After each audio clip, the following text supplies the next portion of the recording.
दोस्तों, आज की कहानी है ननद जी। आपका पति तो अपने ससुराल के टुकड़ों पर पल रहा है। दोस्तों, कहानी शुरू करने से पहले अगर आपने हमारे चैनल को अभी तक आपने सब्सक्राइब नहीं किया हो तो कर लीजिए, ताकि आपके पास पहुंच सके हर नया वीडियो। नहीं माँ, अब मैं यहाँ एक पल भी नहीं रुकूंगी। जहाँ मेरे परिवार का अपमान हो वहाँ का पानी पीना भी मेरे लिए हराम है। कहते हुए रसना बैग में अपने कपड़े रखने लगी। लेकिन बेटा, तुझे भी तो भाभी की बहन के लिए वह सब नहीं कहना चाहिए था। शकुंतला जी बेटी को समझाते हुए बोली, बात तो भाभी ने ही शुरू की थी। गुस्से से रसना बोली, बहू ने उसने ऐसा कह दिया कि तेरा खून खोल उठा। भाभी ने, नहीं माँ, मैं नहीं कह पाऊंगी। नम आंखों से रसना अपना बैग पैक करने लगी। शकुंतला जी एक सपन घराने से ताल्लुक रखती थी। उनके पति मनोहर जी की गिनती शहर के जाने माने व्यवसायों में होती थी। शहर के पॉश एरिया में उनकी बड़ी कोठी थी। उन्होंने अपने बेटे राघव और बेटी रसना को बड़े लाड से पाला था। ग्रेजुएशन के बाद राघव कनाडा चला गया। वहाँ से वह बिजनेस मैनेजमेंट की डिग्री लेकर पिता के व्यवसाय को संभालने लगा। कुछ महीनों बाद शकुंतला ने अपने जैसे ही उसे खानदान की लड़की परिया के साथ उसका विवाह करा दिया। राघव से 4 साल छोटी थी रसना। देखने में सुंदर और स्वभाव की सरल, अपनी खूबसूरत थी और पिता की संपत्ति का उसे जरा भी घमंड न था। परिया अपने छोटे भाई से रसना का विवाह कराना चाहती थी।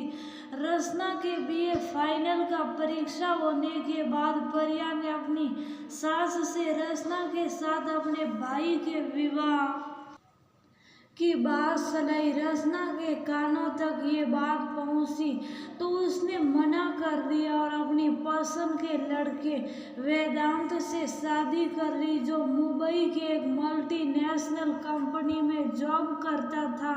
वेदांत एक मिडिल क्लास की फैमिली से ताल्लुक रखा था। उसके पिता का एक ग्रोसरी शॉप था, इसलिए रसना के परिवार वाले उसकी शादी से नाखुश थे। रसना के बहुत कहने पर जब शकुंतला जी और मनोहर जी वेदांत और उसके माता पिता से मिले तो उनकी सादगी से बहुत प्रभावित हुए। तब उन्हें महसूस हुआ कि व्यापारी सबसे बड़ी दौलत है जो वेदांत के पास थी।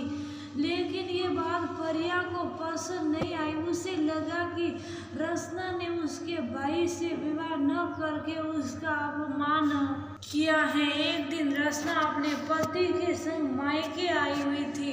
डाइनिंग टेबल पर नाश्ता सर्व करके समय परिया बोल पड़ी, वेदांत जी, हमारी रसना को महंगे कपड़ों का बहुत शौक है। कहीं आपकी सैलरी कम पड़ जाए तो हमसे मांग लीजिएगा। भाभी का व्यंग्य सुनकर रसना तिल मिला गई। वह जवाब देती, लेकिन वेदांत ने उसे रोक दिया।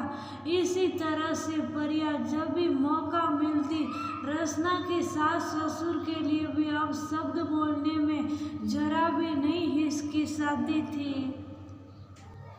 रसना अपने 1.5 साल के बेटे आरव को लेकर मायके आई हुई थी। उसकी माँ अपने नाती को सोने की चेन पहनाने लगी।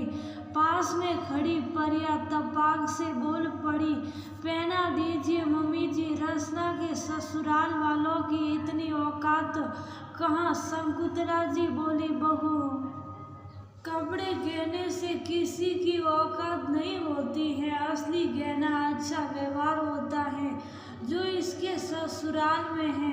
राघव और मनोहर जी भी परिया को समझाते कि 2 दिन के लिए तुम्हारी ननद आती है, उसे अपमानित करके तुम्हें कौन सा सुख मिल जाता है।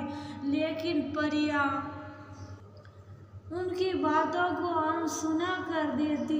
आरव की गर्मी की छुट्टियां शुरू हुई तो रसना 10 दिनों के लिए माँ के पास चली आई। आरव दिन भर परिया के बेटे अंकित के साथ खेलता और रात को अपनी नानी से कहानी सुनता। एक दिन टीवी का रिमोट लेने के लिए दोनों बच्चों में झगड़ा होने लगा। तुरंत परिया आई और आरव के हाथ से रिमोट लेते हुए कुछ ऐसा कहा जो रसना से बर्दाश्त नहीं हुआ।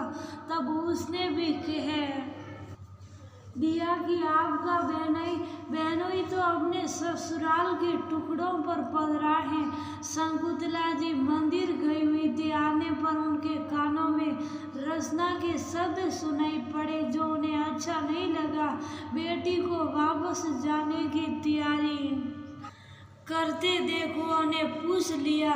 रसना को शुभ देखकर उन्होंने जोर देकर पूछा, बताना परिया ने क्या कहा। माँ, आप तो देखती ही हैं कि भाभी मेरे ससुराल वालों को कितना अपशब्द कहती रहती हैं। रिमोट लेने के लिए बच्चे आपस में झगड़ा करने लगे। भाभी आरव से रिमोट छीनते हुए बोली, पर सुनिए का पोता टीवी देखकर क्या करेगा। अपने ससुराल वालों के लिए ऐसे शब्द सुनकर मेरा खून खोल उठा। मैंने भी कह दिया कि वह जैसे भी हैं अपनी मेहनत का खाते हैं। आपकी बहनोई की तरह ससुराल के टुकड़ों पर तो नहीं पलते। अपने ससुराल का अपमान मैं हरगिज नहीं सह सकती माँ, इसलिए जा रही हूँ। मैं मानती हूँ कि परिया की गलती है, लेकिन बेटा तुझे भी बड़ों का सम्मान करना चाहिए। अपने संस्कार तो नहीं भूलने चाहिए। शकुंतला जी ने बेटी को समझाया। ठीक है, आप कहती हैं तो भाभी को सॉरी के आती हूँ, लेकिन अब यहाँ कभी नहीं आऊँगी कहते हैं। वे रसना कमरे से बाहर जाने लगी, तभी परिया आ गई। रसना का हाथ पकड़कर बोली, अपनी भाभी को माफ नहीं करोगी। अपने अहंकार में मैं रिश्तों के महत्व को भूल गई थी। तुम्हारे अहंकार को मैंने अपने दिल पर ले लिया और अनाप शनाप बकती चली गई। मैं भूल गई थी कि मायके या ससुराल वाले के लिए अब शब्द सुनकर किसी का भी खून खोल उठता है। फिर मेरी भाभी ने मुझे समझाया और तुम्हारे भैया ने भी। तो मेरी ननद रानी, अब तुम कहीं नहीं जाओगी। मैंने वेदांत जी से भी माफ़ी मांग ली है और कह दिया है कि जब तक आरव की छुट्टियां हैं दोनों हमारे पास ही रहेंगी। कहते हुए उसने अपने हाथ जोड़ लिए। रसना का गुस्सा सुमंत्र हो गया। भाभी का हाथ ऐसा मत कीजिए भाभी, सॉरी तो मुझे कहना चाहिए। रसना भावुक हो गई और फिर ननद भाभी ने एक दूसरे को गले लगा लिया। तभी दौड़ता हुआ आरव आया। मम्मी भूख लगी है। अंकित भी बोला मुझे भी। परिया ने दोनों बच्चों को अपने आंख में समेट लिया और उन्हें लेकर किचन में चली गई। शकुंतला जी रसना के माथे पर प्यार से हाथ फेरते हुए अपने पति से बोली, देखिए तो मेरी बेटी और बहू कितनी समझदार है। मनोहर जी दोनों को देखकर मुस्कुरा दिए।